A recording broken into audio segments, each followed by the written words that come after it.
আমি মনে করি বাংলাদেশে যদি প্রত্যেকটা ব্যাংকে আজকে ইন্ডিপেন্ডেন্ট অডিট করানো হয়, তাহলে 80% ব্যাংককে বলা হবে তাদেরকে দেউলিয়া ঘোষণা করতে হবে, যদি ইন্ডিপেন্ডেন্ট অডিট করানো হয়।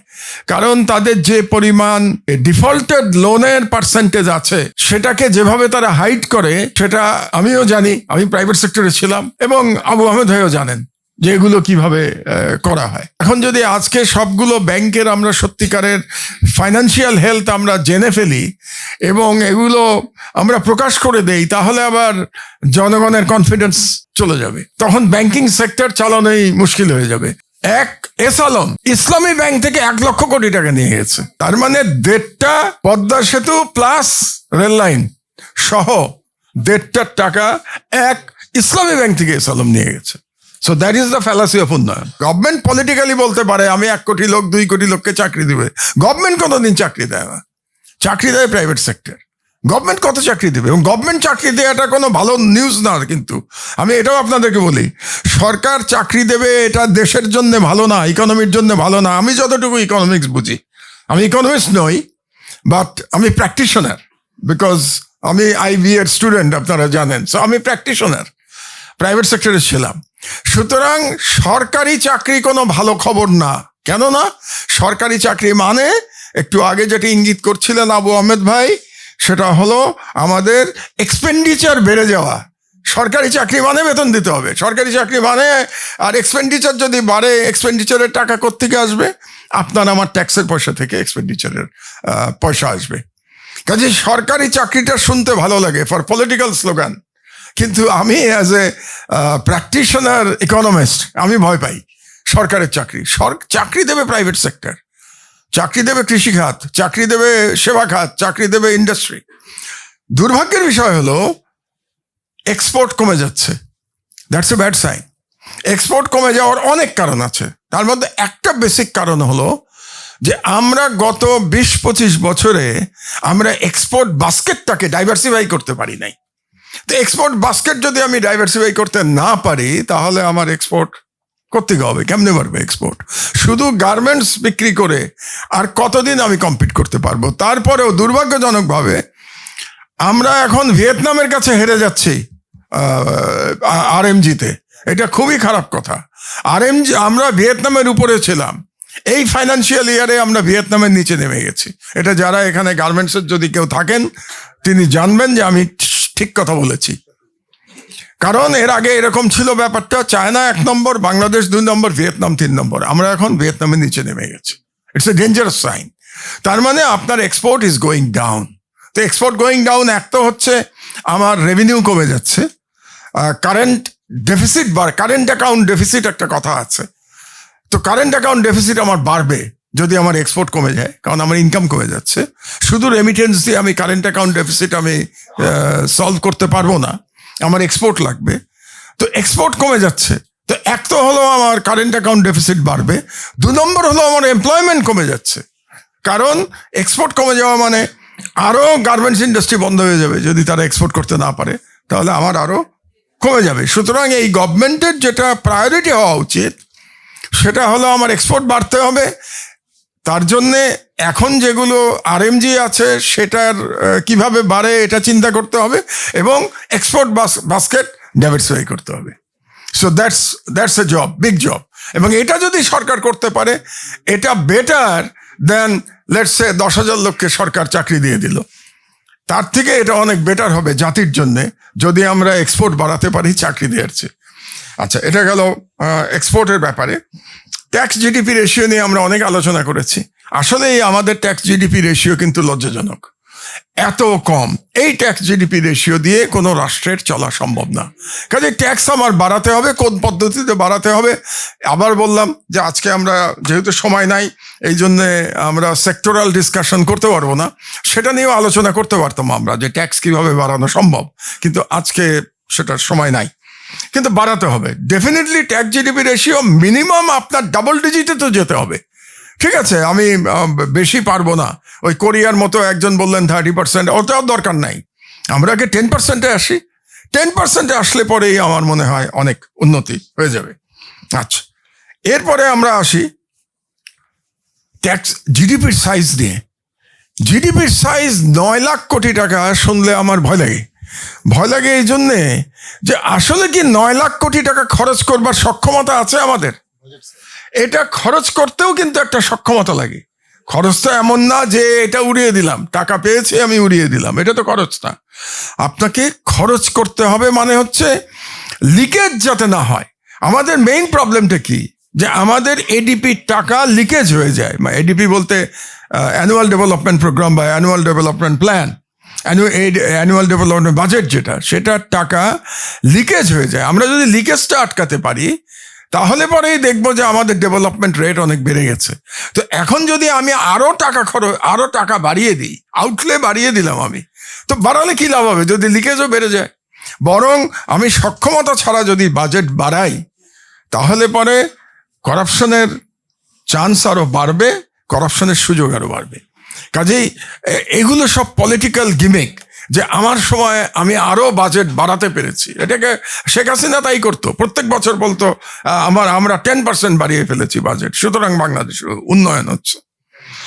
অথচ আমি উন্নয়নের ফ্যালাসিটা এখন বলি, যে উন্নয়নের ফ্যালাসিটা কি। অনুরোধ থাকবে, প্রস্তাব থাকবে এই সংগঠনের প্রতি, যে আপনারা ভবিষ্যতে সেক্টর ওয়াইজ বাজেট আলোচনা করলে আমার মনে হয় জনগণ এবং আমরা বেশি উপকৃত হব।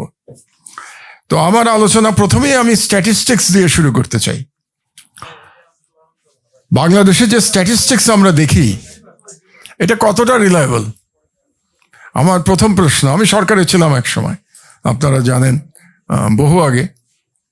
আমি তো প্রায় অ্যানশিয়েন্ট এখন। তো আমার সিনিয়র এখানে শুধু আবু আহমেদ ভাইকে দেখতে পাচ্ছি আমার সিনিয়র, আর কেউ বোধহয় আপনারা আমার সিনিয়র না। তো সেই হিসেবে সরকারে ছিলাম, কিন্তু বিশেষত শেখ হাসিনার 15 বছরের ফ্যাসিস্ট আমলে স্ট্যাটিস্টিক্স নিয়ে যা করা হয়েছে এটা আবু আহমেদ ভাই খুব ভালো করে জানেন। আমার মনে হয় আখতারুজ্জামান সাহেবও খুব ভালো করে জানেন যে জিডিপি গ্রোথের নামে জিডিপি হিসাব যেভাবে করা হয়েছে, কিভাবে বেশি দেখানো হয়েছে। তার একটা এক্সাম্পল আমি আপনাদেরকে দেই, সেটা এডুকেশন থেকে দেই। 90% পাস ম্যাট্রিক ইন্টারমিডিয়েট এসএসসি এইচএসসিতে, 90%। কি golden GPA 5, golden GPA, lakh lakh. এবং এগুলো কিভাবে করা হয়েছে, এখানে অনেক শিক্ষক উপস্থিত আছেন, তারা ভালো করে জানেন, আমার চেয়ে তাদের ভালো জানার কথা।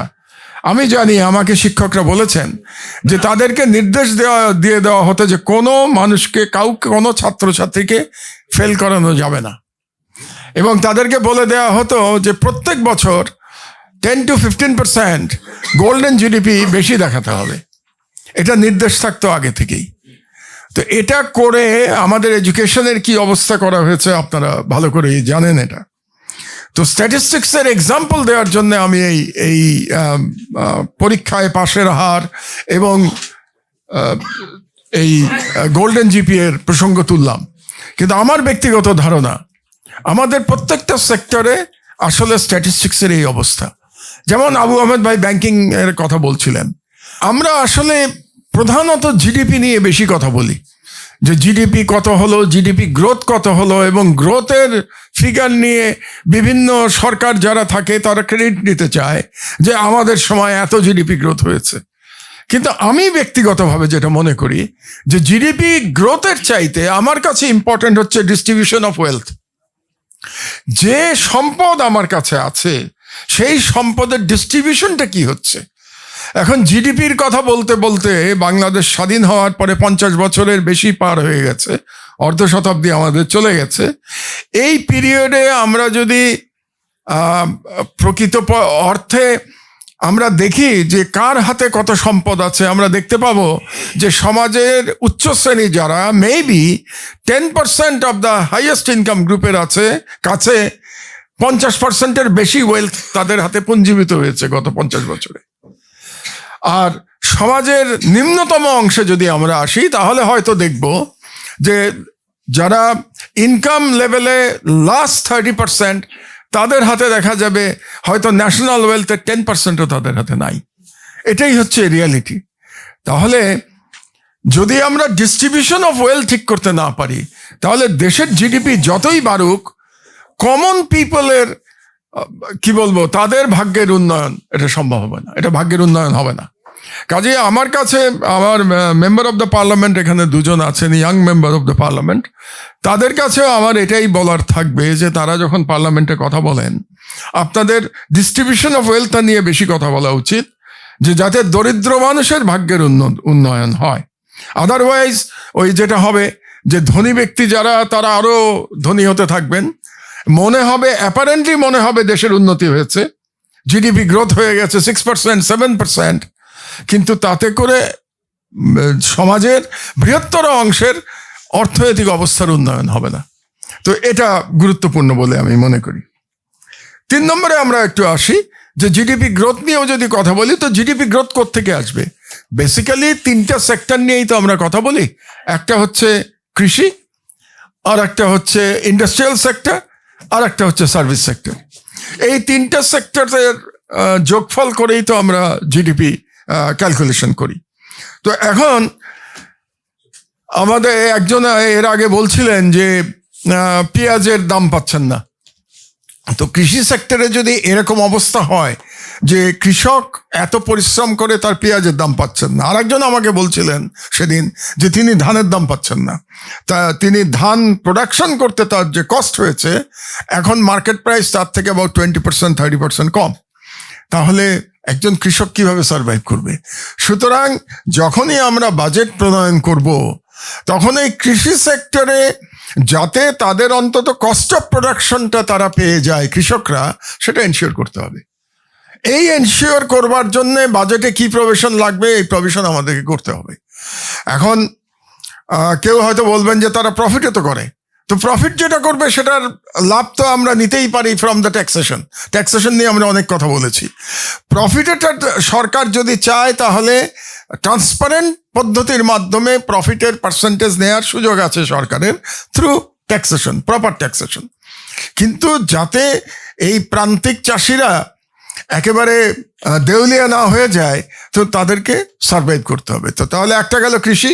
সো কৃষিটাকে আমাদের 1 নম্বর হচ্ছে এনশিওর করতে হবে যে কৃষক যাতে মিনিমাম তার কস্ট অফ প্রোডাকশন তারা পেয়ে যায়, তার একটা পলিসি আমাদেরকে নিতে হবে। 1, 2 এক্সপোর্টে আমরা যদি আসি, ইন্ডাস্ট্রিতে যদি আসি, দুর্ভাগ্যজনকভাবে আবু আহমেদ ভাই হয়তো আমার সাথে একমত হবেন যে গত সরকার বলতে আমি শেখ হাসিনার রেজিমের কথা বলছি, কারণ ইন্টারিম সরকার তো মাত্র 1.5 বছর ছিল, কাজে তার পারফরমেন্স নিয়ে খুব বেশি আলোচনা করবার নাই আসলে, টু বি ভেরি ফ্র্যাঙ্ক।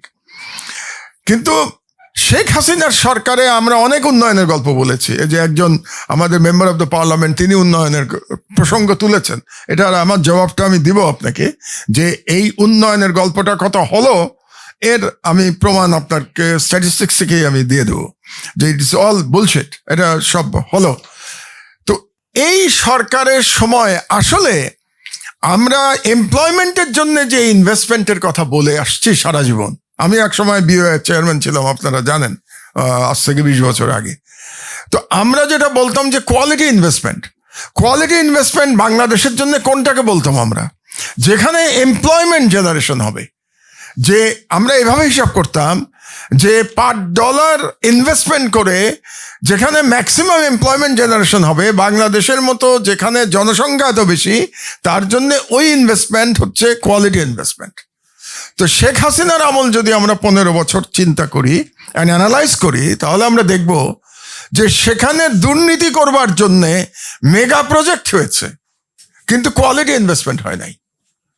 এবং ইন্ডাস্ট্রিয়াল গ্রোথ সর্বনিম্ন ছিল, ইন্ডাস্ট্রিয়াল গ্রোথ হয়ই নাই। তো ইন্ডাস্ট্রিয়াল গ্রোথ যদি না হয়, তাহলে আপনার এমপ্লয়মেন্ট হওয়া সম্ভব না। এমপ্লয়মেন্টের বাংলাদেশে বেসিক্যালি 2টো মেজর জায়গা, একটা কৃষি খাত, আর একটা হচ্ছে আপনার ইন্ডাস্ট্রিয়াল খাত।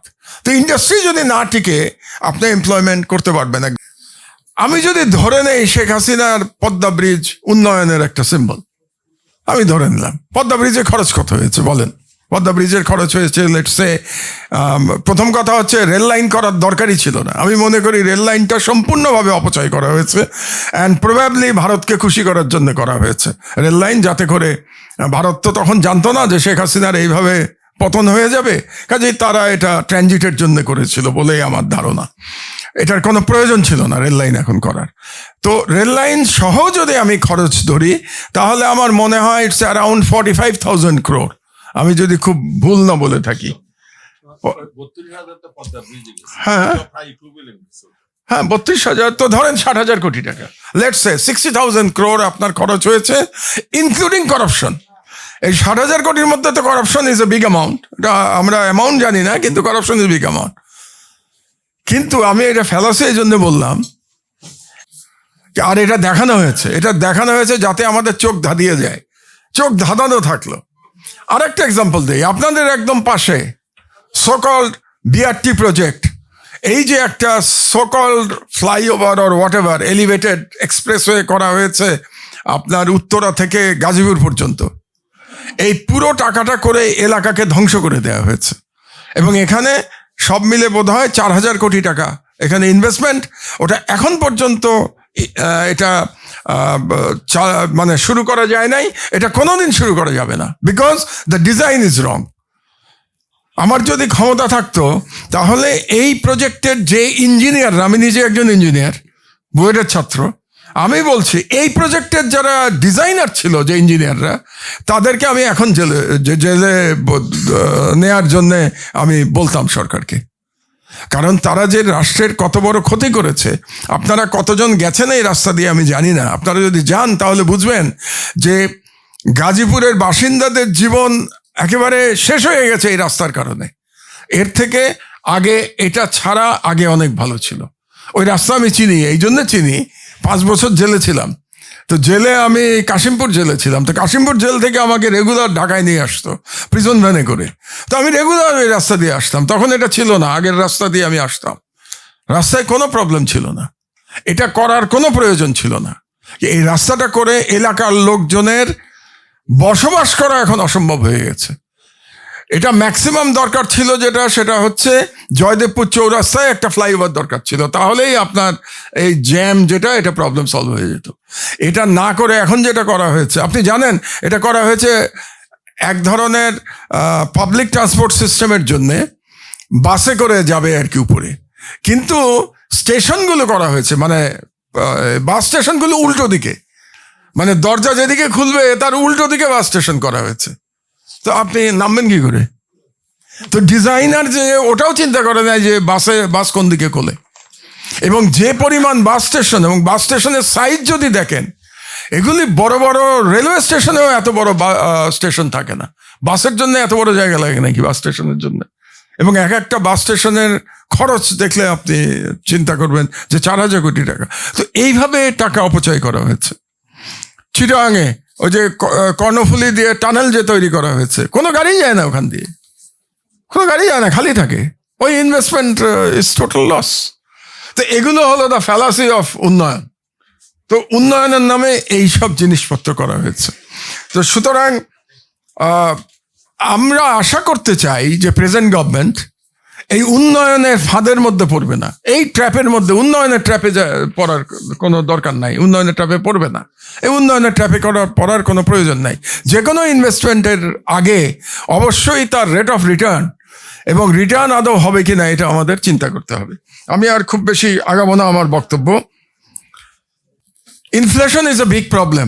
ইনফ্লেশন কিন্তু আমাদের 9% পার হয়ে গেছে ইনফ্লেশন অলরেডি, এবং ডাবল ডিজিটে যদি চলে যায় তাহলে সাধারণ মানুষের জন্য টিকে থাকা মুশকিল হয়ে যাবে। কাজেই যেই বাজেটই করা হোক না কেন, তার মধ্যে একটা টার্গেট থাকতে হবে, how to control the inflation. এবং ইনফ্লেশন কন্ট্রোল করার জন্যে আবার এগুলোর বিভিন্ন, আসলে ইকোনমিক্সে আবু আহমেদ ভাই আমার চেয়ে অনেক ভালো জানেন, আবারও আমি ফর্মালি ইকোনমিক্সের ছাত্র নই। অনেক সময় বলা হয় ইনফ্লেশন কমানোর জন্য ইন্টারেস্ট বাড়িয়ে দেয়া, কিন্তু আমাদের ইন্টারেস্ট রেট অলরেডি এত বেশি হয়ে গেছে যে বাংলাদেশের ইন্ডাস্ট্রিয়াল ব্যবসা করা মুশকিল হয়ে যাচ্ছে। 15% ইন্টারেস্ট দিয়ে কোন ব্যবসা ভায়াবল থাকতে পারে? এটা ইম্পসিবল 15% ইন্টারেস্ট দিয়ে। তো কাজেই ইন্টারেস্ট রেট কমাইতে হবে, ইনফ্লেশন কমাতে হবে। So this are the big challenge. তো ফাইনালি আমি যেটা বলতে চাই, এটা বলেই আমার বক্তব্য শেষ করব, এমপ্লয়মেন্টের কথা বলে, বিকজ দিস ভেরি ইম্পর্টেন্ট। অনেকেই বলেছেন যে আমাদের তরুণরা বেকার। তো এমপ্লয়মেন্ট করতে গেলে দুটো জিনিস আমাদের করতে হবে, এটা নিয়ে সবারই আলোচনা করা দরকার। এক নম্বর হচ্ছে আমার ইনভেস্টমেন্ট করতে হবে নতুন নতুন, মানে যেটা বলে যে ইনভেস্টমেন্টের ফলে মানুষের কর্মসংস্থান হবে, ইন্ডাস্ট্রিয়ালাইজেশন লাগবে, বিনিয়োগ লাগবে, ইন্ডাস্ট্রিয়াল সেক্টরে বেশি বিনিয়োগ লাগবে, এবং যেগুলোকে বলে লেবার ইন্টেন্সিভ প্রজেক্টে আমাদের বিনিয়োগ করা দরকার। এটা বললে অনেকে বলবেন যে আমি এখনো পুরনো দুনিয়াতে বাস করছি, এখনো লেবার ইন্টেন্সিভের কথা বলি, বাট বাংলাদেশের রিয়ালিটি আমাদেরকে চিন্তা করতে হবে। বাংলাদেশের রিয়ালিটি চিন্তা করলে লেবার ইন্টেন্সিভকে অবশ্যই আমাদেরকে সমর্থন করতে হবে, এক। আর তার সঙ্গে একই সাথে স্কিল ম্যান পাওয়ার ডেভেলপ করতে হবে। আপনার এমপ্লয়মেন্ট করতে হলে স্কিল ম্যান পাওয়ার ছাড়া আপনি এমপ্লয়মেন্ট করতে পারবেন না। এবং স্কিল ম্যান পাওয়ার করতে গেলে এগেইন আমাদের যে এডুকেশনকে ধ্বংস করা হয়েছে 15 বছর ধরে, এটার খুব কুইক রিফর্মসের দরকার হবে, যাতে করে আমরা বেটার প্রোডাক্ট পেতে পারি। কারণ স্কিল ম্যান পাওয়ার পেলে শুধু যে আমার ইন্ডাস্ট্রিতে সুবিধা হবে তাই না, আমাদের যে বাইরে থেকে যে আমরা রেমিটেন্স পাচ্ছি সেখানেও আমরা স্কিল ম্যান পাওয়ার যদি পাঠাতে পারি তাহলে সেই রেমিটেন্সের অ্যামাউন্টটাও বেড়ে যাবে। তাতে করে আমি মনে করি যে আমাদের ইকোনমির জন্য একটা সুবিধাজনক অবস্থায় আমরা যেতে পারি। সুতরাং আমি বরং বলবো যে আমরা যেন বাজেটের টোটাল অ্যামাউন্টের দিকে নজর না দিয়ে আমরা বাজেটের কোয়ালিটির দিকে নজর দিই। এটা মোর ইম্পর্টেন্ট ফর দ্য গভর্নমেন্টের বলা উচিত যে আমরা ওই পলিটিক্যাল কোনো স্লোগানে যাচ্ছি না, কিন্তু আমরা আগের যে অপচয় যেটা হয়েছে, গভর্নমেন্টের টার্গেট কি হওয়া উচিত জানেন? আমি আবু আহমদ ভাইকে বলতে চাই, টার্গেট হওয়া উচিত যে আমার এত% লিকেজ ছিল, এটা আমি এত% কমাতে পেরেছি। That should be the credit of the government, not আমি এত% খরচ বাড়াতে পেরেছি। এটা কোনো ক্রেডিট হতে পারে না যে আমি খরচ বাড়ালাম এটা ক্রেডিট, আমি সেভিংস বাড়ালাম এটা হচ্ছে ক্রেডিট, আমি অপচয় কমালাম এটা হচ্ছে ক্রেডিট। তো ওরকম বাজেট আমাদের তৈরি করা উচিত। Thank you very much.